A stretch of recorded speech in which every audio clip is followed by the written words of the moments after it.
Francisco de Asís, el santo por excelencia de la Edad Media. Hoy es venerado, pero comenzó su vida como pecador empedernido. De joven, en Italia, Francisco era un playboy medieval que se convirtió en soldado, guiado por el ideal de la caballería para luchar en una guerra brutal. Con el paso de los años, un Francisco bien distinto sería la primera persona marcada con los estigmas de la pasión de Cristo. Francisco de Asís fue tocado por Dios.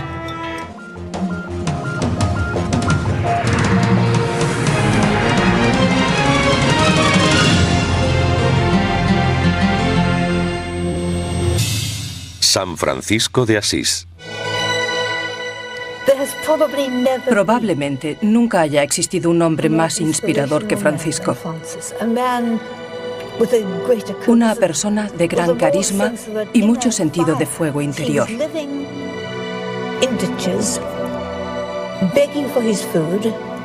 Vivía en la indigencia, mendigando comida y atrayendo a seguidores, porque resulta evidente que aquellos que conocieron a Francisco quedaron impresionados con él.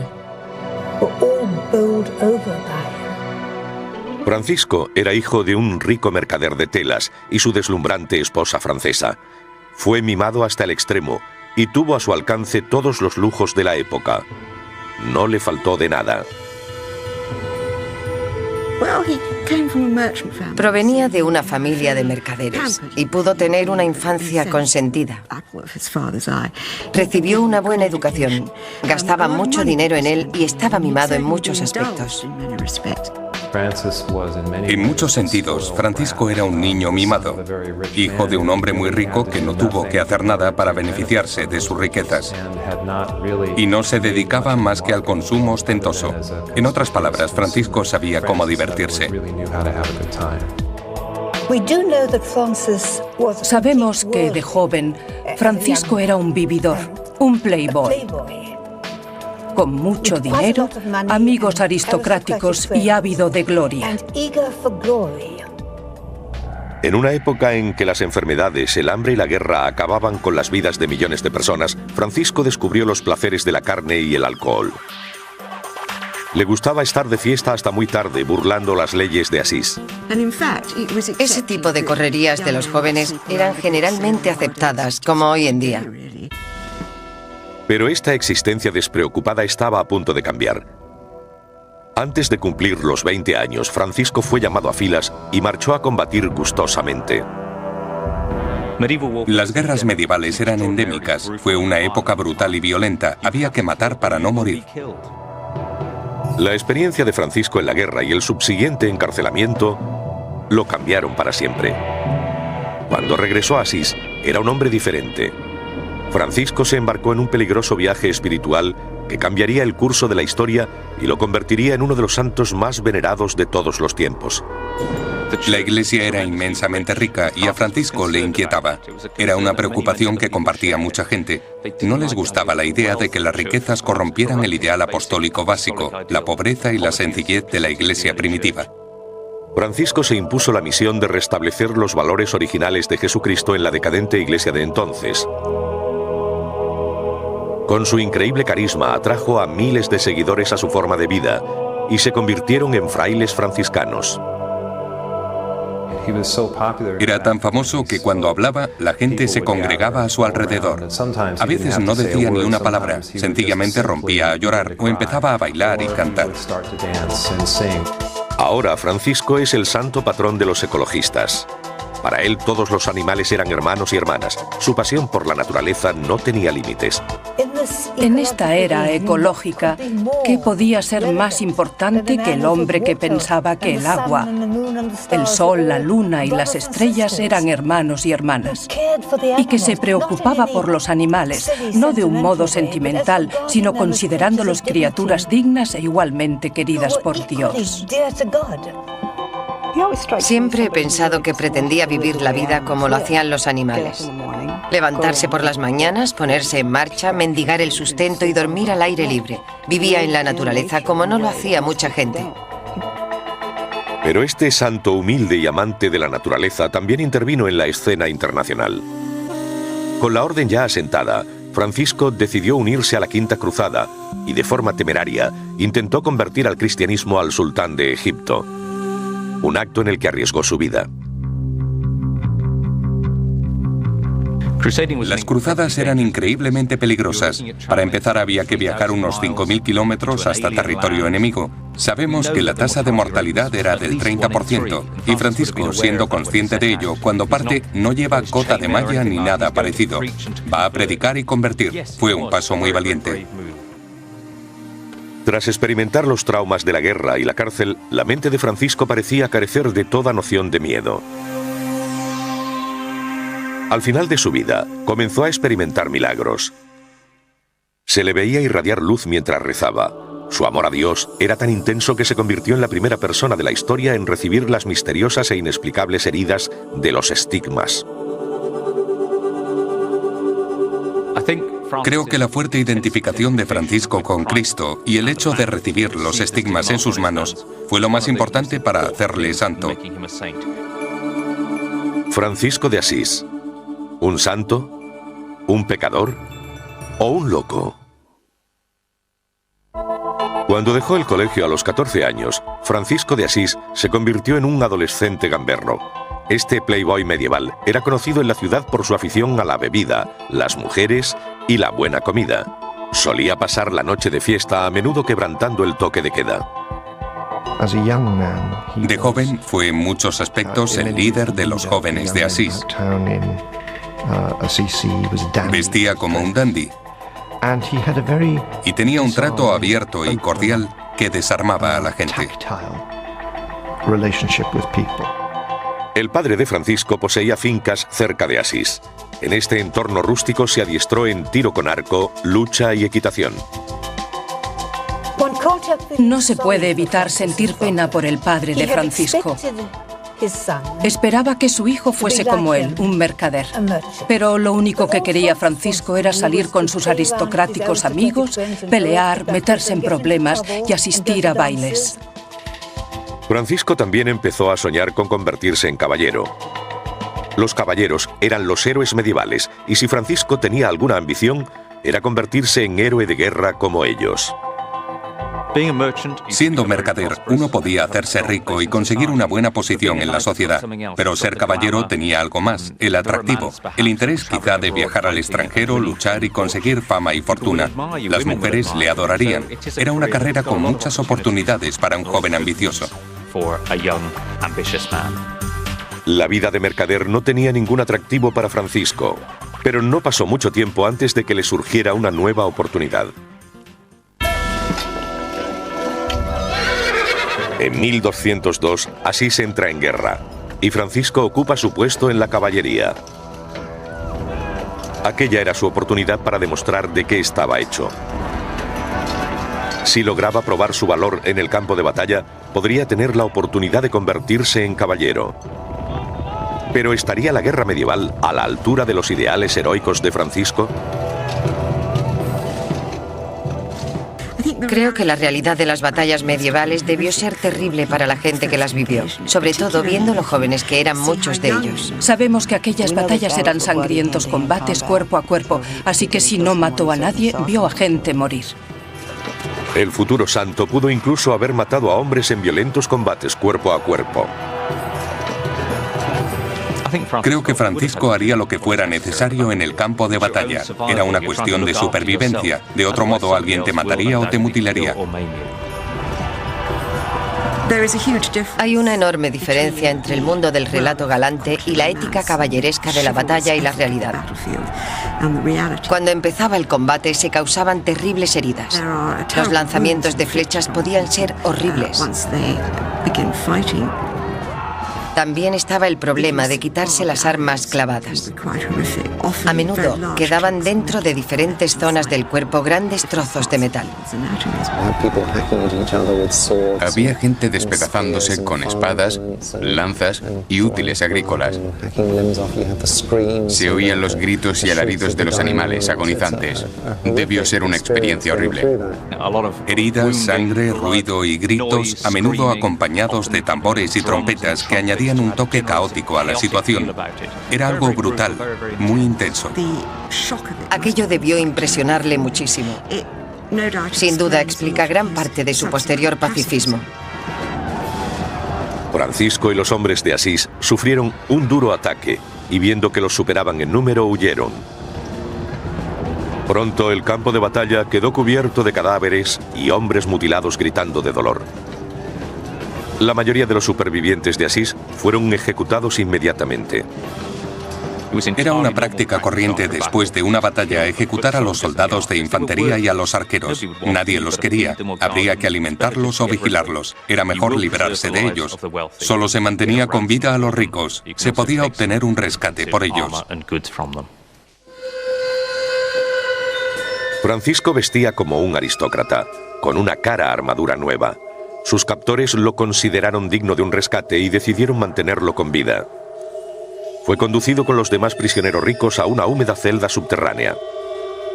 Generalmente, la idea era que las condiciones fuesen bastante incómodas, para que la familia acudiera al rescate de los prisioneros lo más rápidamente posible. Uno podía acabar con manos y pies encadenados o encontrarse en un lugar con un riesgo increíblemente alto de infección.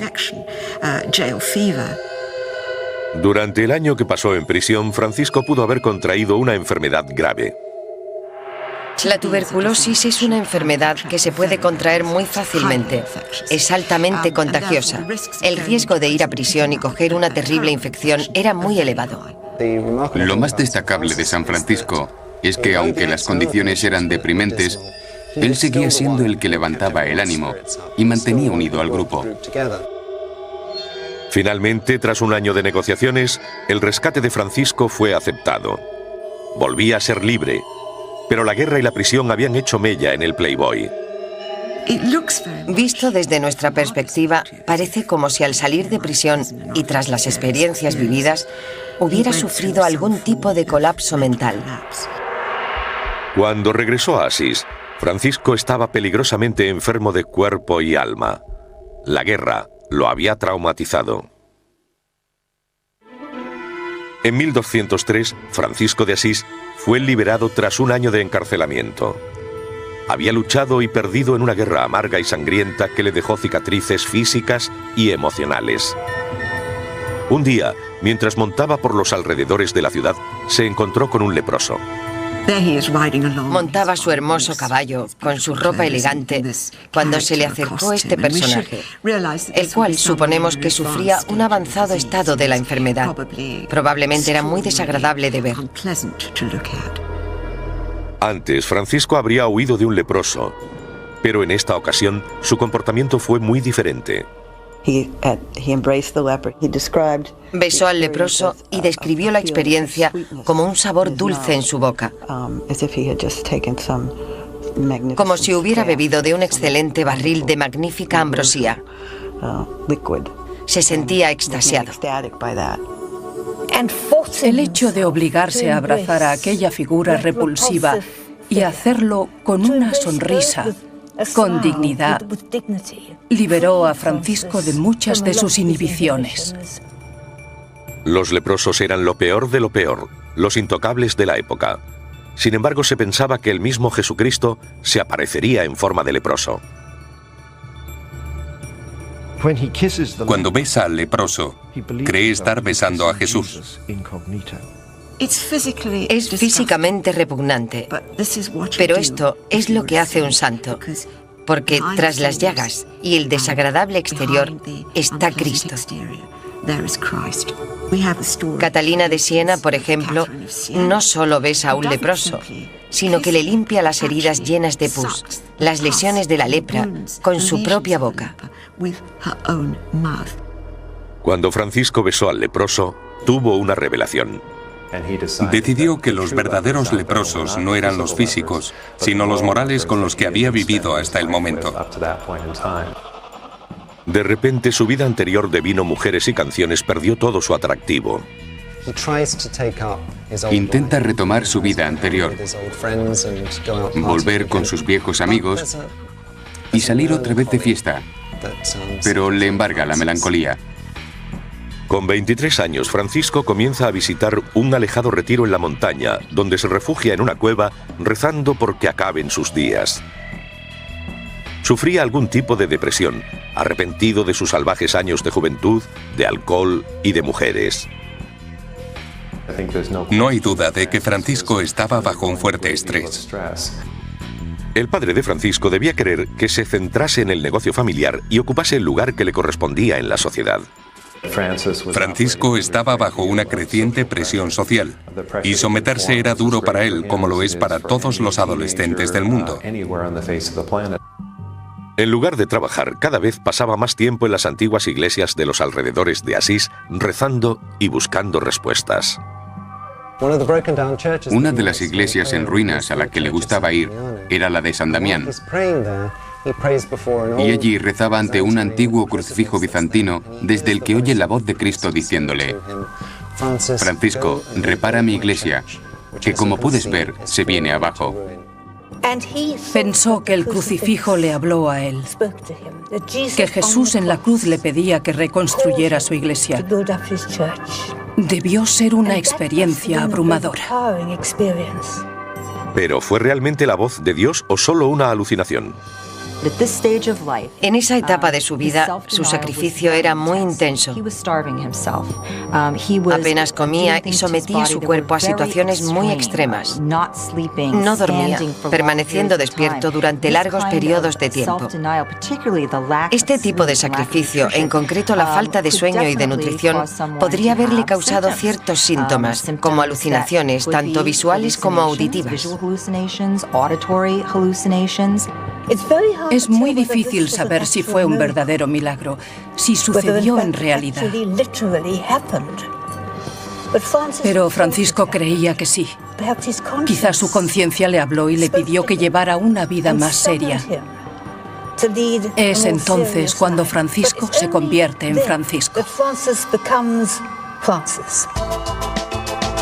Lo que sucedió después se convirtió en el momento decisivo de la vida de Francisco. Para recaudar el dinero necesario para la reconstrucción de la iglesia, Francisco robó a su padre una pieza de tela y un caballo. Este se puso furioso y lo llevó a rastras ante el obispo. El obispo le dijo a Francisco que le devolviera el dinero a su padre. Su reacción fue extraordinaria. Se quitó la ropa y se la dio a su padre junto con el dinero. Es en este encuentro dramático, porque era un joven muy dramático, cuando se desprende de su ropa. Obviamente es porque San Francisco se da cuenta de que si va a servir a Dios, él, al que le gusta todo lo bueno, debe estar en absoluta y total pobreza. A partir de ese momento afirmó que Dios era el único padre que reconocía. Ese fue el momento de la conversión final de Francisco. No había vuelta atrás. Una vez que rompió con su padre fue definitivo. Y no existen indicios de que volviera a hablar con él. El obispo le dio a Francisco una tosca túnica y con ese humilde atuendo partió de Asís. Por desgracia para él, las primeras personas con las que se encontró fue un grupo de delincuentes peligrosos. Los ladrones lo golpearon, pero a pesar de sus heridas, Francisco estaba eufórico. A partir de ese momento, viviría según la Biblia. Jesús no tenía hogar. Dejó a su familia y se dedicó a predicar. Francisco quería imitarlo en todo lo posible. Su emulación de la pobreza de Cristo era un concepto radical en aquella época. Los regidores de la iglesia eran muy ricos, y esa fue una de las cosas contra las que reaccionaron San Francisco y gente como él. La fama de Francisco no tardó en extenderse a medida que predicaba por los alrededores de Asís. La fuerza de sus sermones era tal que pronto contó con 12 leales seguidores. El tipo de cosas por las que Francisco resultaba atractivo para la gente en muchos aspectos es el mismo que hoy suscita interés por modelos más profanos como deportistas, cantantes o actores. Ese deseo de proximidad física, de poder alcanzarlos y tocarlos, de conseguir un autógrafo. Las mujeres también sucumbían a los encantos de Francisco. entre ellas una de las jóvenes más hermosas y adineradas de Asís. Con apenas 17 años, a Clara de Favarone le entusiasmaba este apasionado predicador.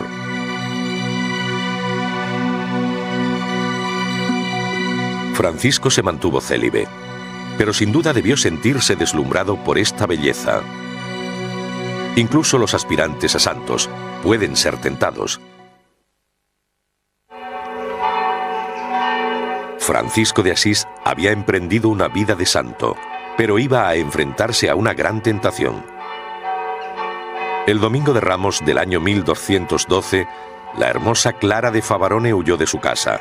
Con 17 años, estaba abrumada por el carisma de Francisco y sintió el impulso irrefrenable de vivir y predicar a su lado.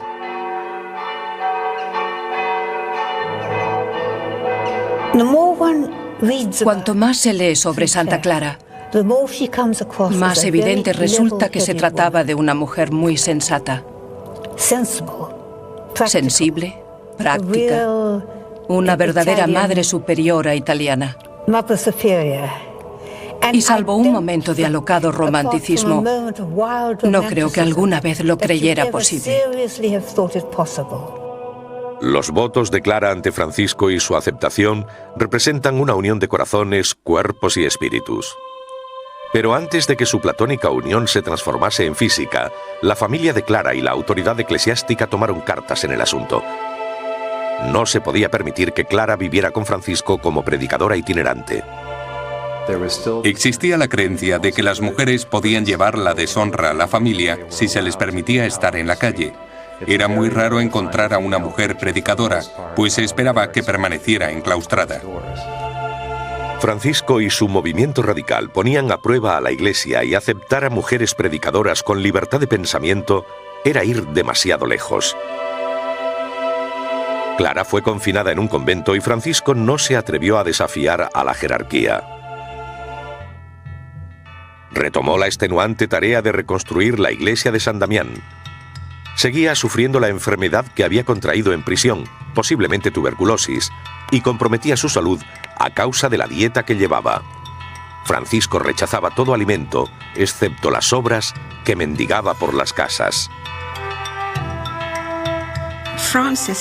Francisco, como casi todos los santos medievales, creía en la mortificación de la carne. Yo no le llamaría masoquista, pero recelaba del placer.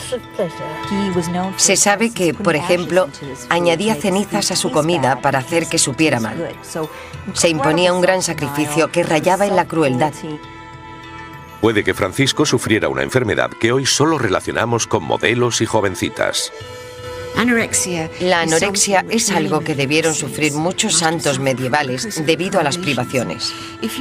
Si observamos a muchas de las mujeres que posteriormente siguieron las enseñanzas de San Francisco, vemos claramente que sufrían anorexia.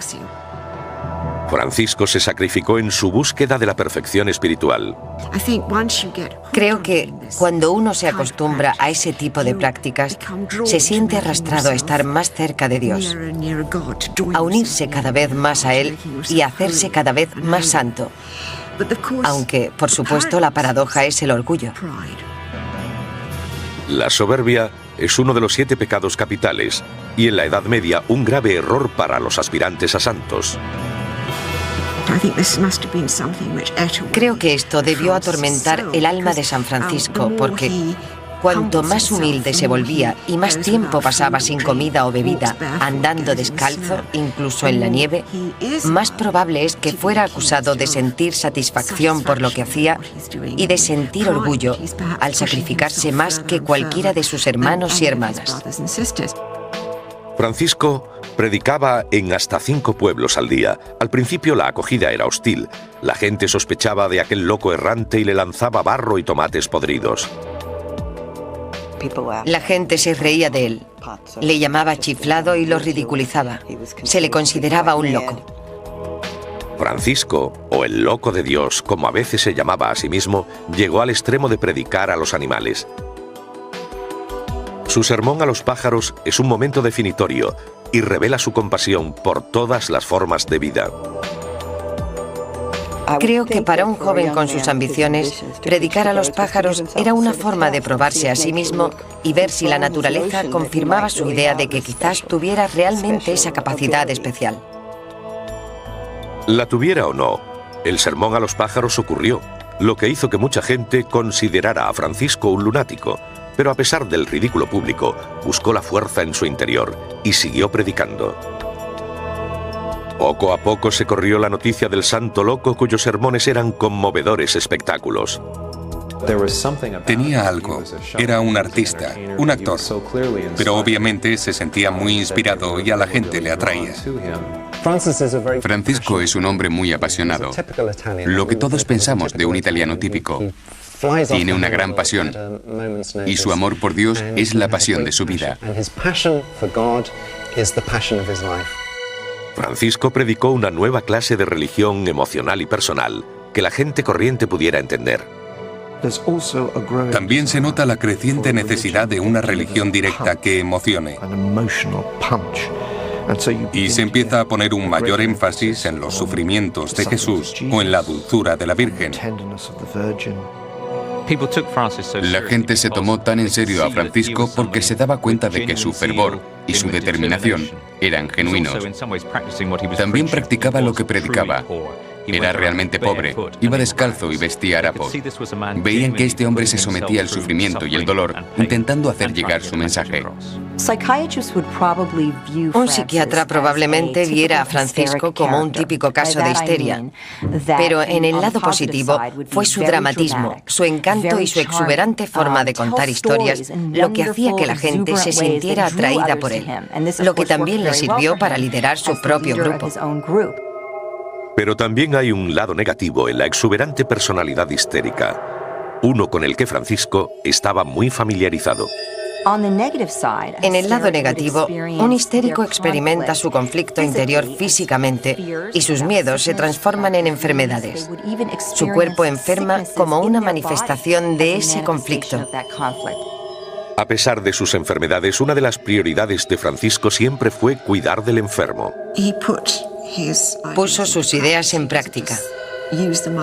Apenas gastaba el dinero que le entregaban y lo usaba para cuidar a los enfermos de lepra y otras enfermedades. Él y sus hermanos reunían a los leprosos, les curaban las heridas, los bañaban y les ponían ungüentos en las llagas. En una ocasión creyó haber herido los sentimientos de un leproso. La penitencia que se impone abruma con solo pensarlo. Se cuenta una famosa historia sobre la vida de San Francisco que habla de una ocasión en la que se sienta a comer junto a una persona con la lepra en un estado muy avanzado. Sus manos sangraban y la sangre caía en el plato que Francisco compartía con el leproso, pero él lo coge y come.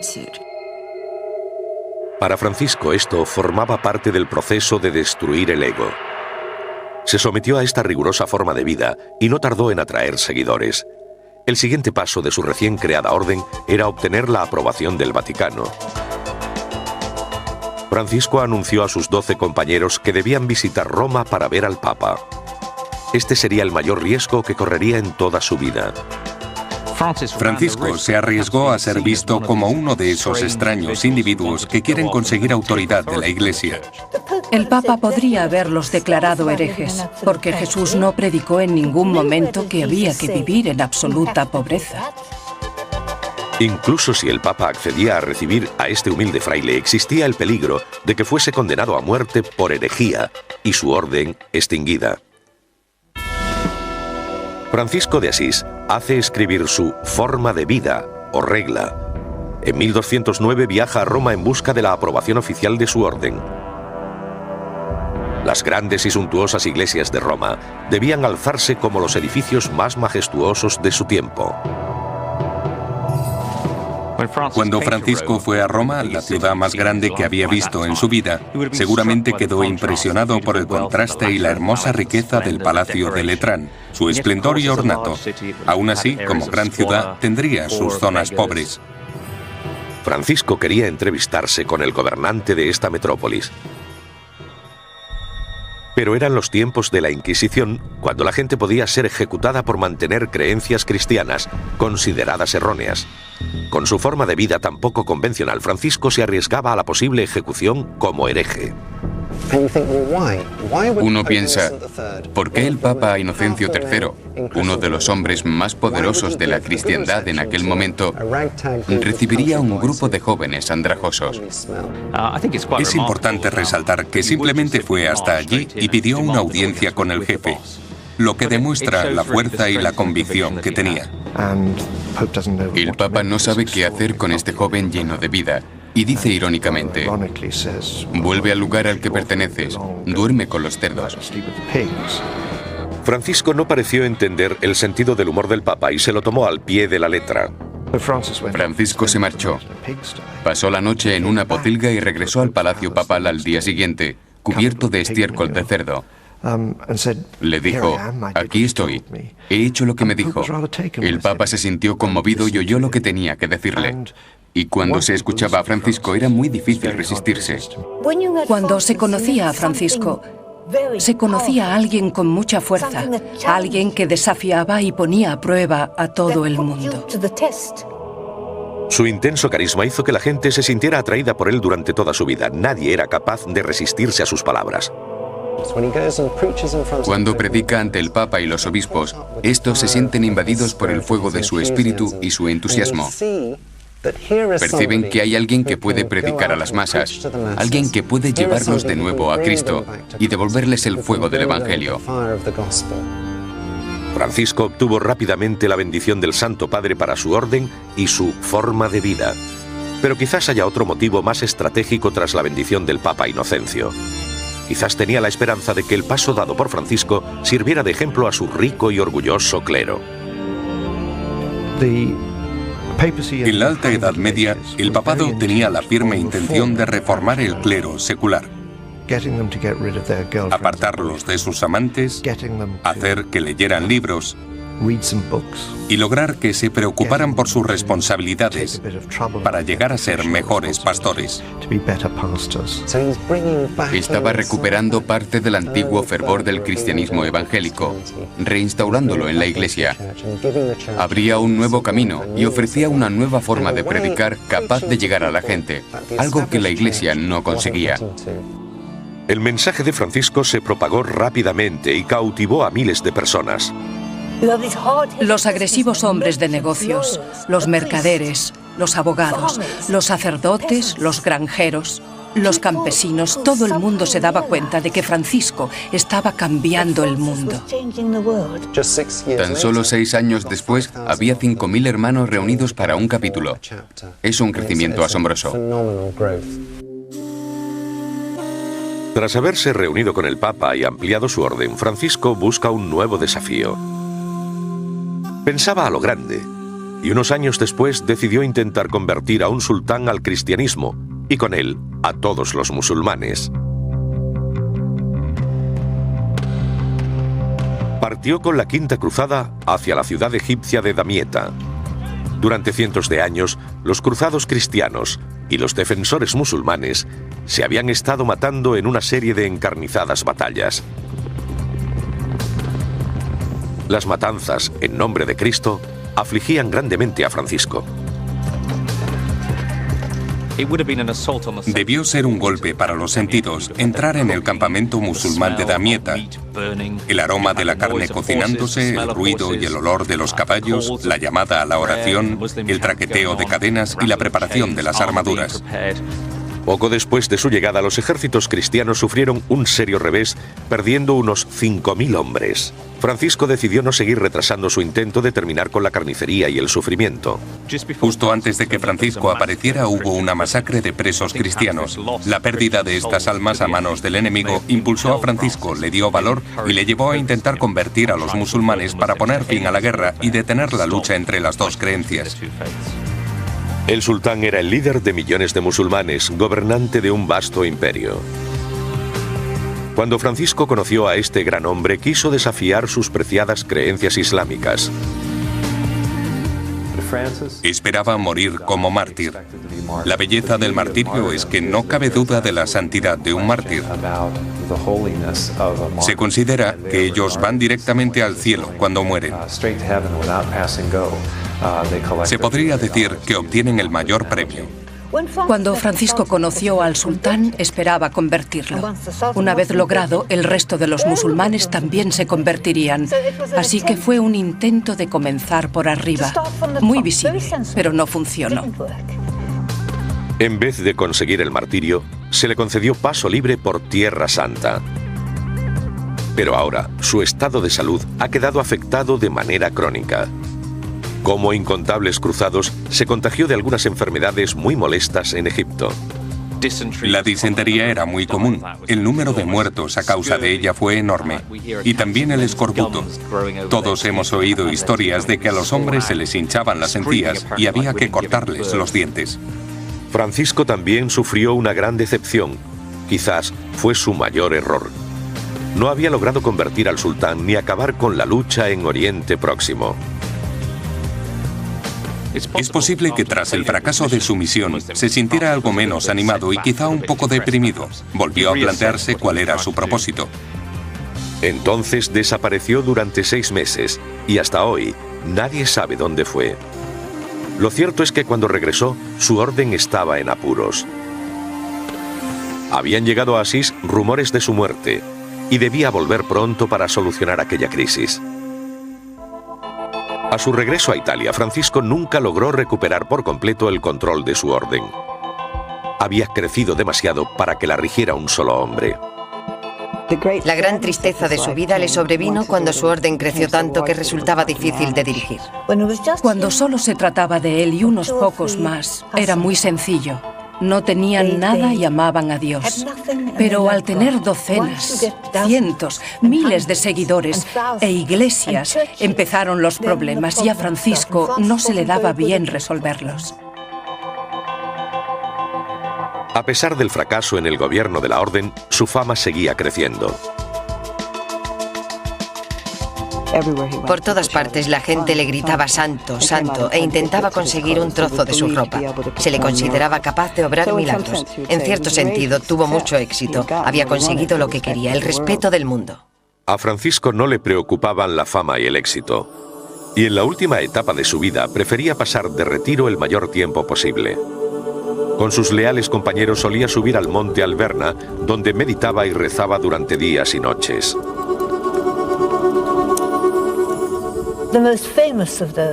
La más famosa de aquellas noches de oración en Alverna es aquella en la que vio bajar del cielo a un ángel, un serafín con figura de crucificado, y entonces recibió los estigmas. Estas extrañas heridas sangrantes eran iguales a las de Cristo en la cruz, las de los clavos en las manos y la lanzada en el costado. Esas heridas le acompañaron el resto de su vida y son lo que llamamos los estigmas de San Francisco. Este fue el mayor misterio de la vida de San Francisco. Toda la población que rodeaba el monte Alverna vio la cumbre iluminada aquella noche. Francisco fue la primera persona de la historia en recibir los estigmas. Para los franciscanos y para la Iglesia Católica era un milagro incuestionable. Cuando San Francisco recibió los estigmas, fue considerado no solo un milagro, sino la clara prueba de su cercanía a nuestro Señor. ¿Fue verdaderamente un milagro o se trata de un fenómeno psicosomático? No creo que hoy se considerase un milagro. Porque hay ciertas mentes que llegan a obsesionarse hasta el punto de reflejar en su cuerpo lo que les preocupa apasionadamente. Existe otra posible explicación a los estigmas. Francisco había pasado muchos años cuidando a enfermos de lepra, y aunque no se trata de una enfermedad altamente contagiosa, puede transmitirse a través de un contacto físico prolongado. Es posible, y lo digo con precaución, ver los estigmas como un síntoma de la lepra de Francisco o una enfermedad de la piel.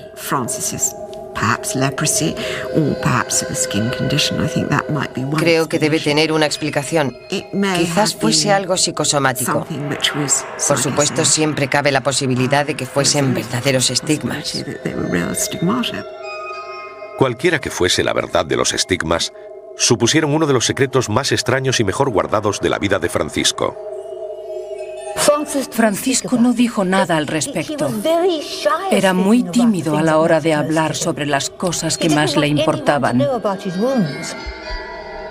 En los años siguientes, Francisco se fue sumiendo gradualmente en una enfermedad más profunda.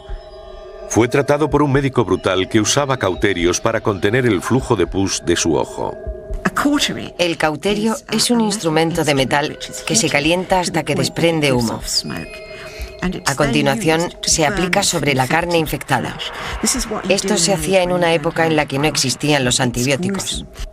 Es horrible, se le aplicaban cauterizadores en los ojos porque tenía problemas con ellos, pero él no sentía el dolor.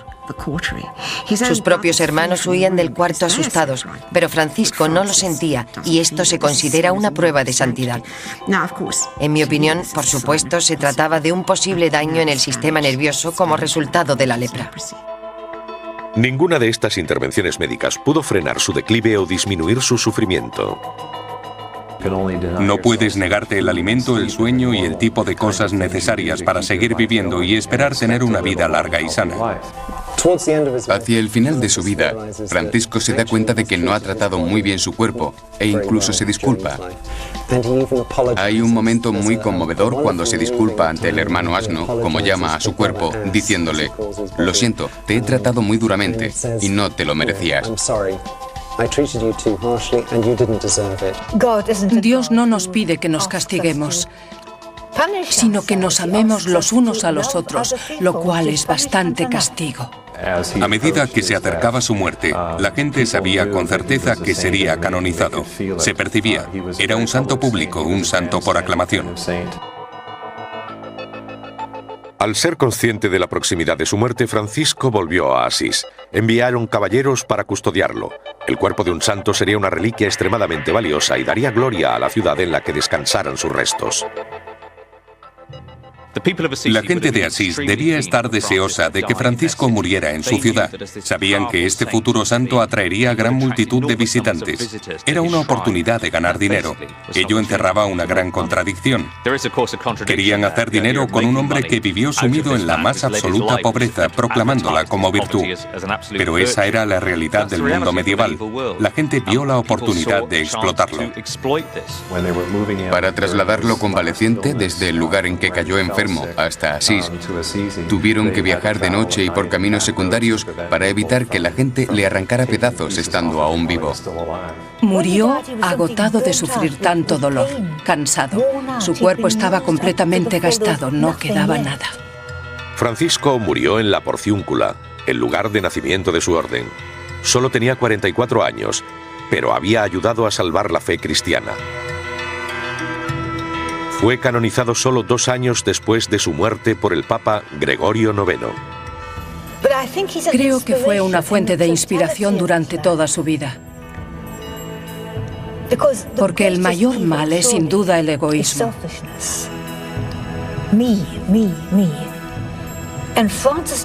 Y Francisco vivió dándolo todo a los demás. Esto es tuyo, nunca mío. Siempre para otros. No quería nada. No deseaba nada. Ese es un gran ideal. That's a grand ideal.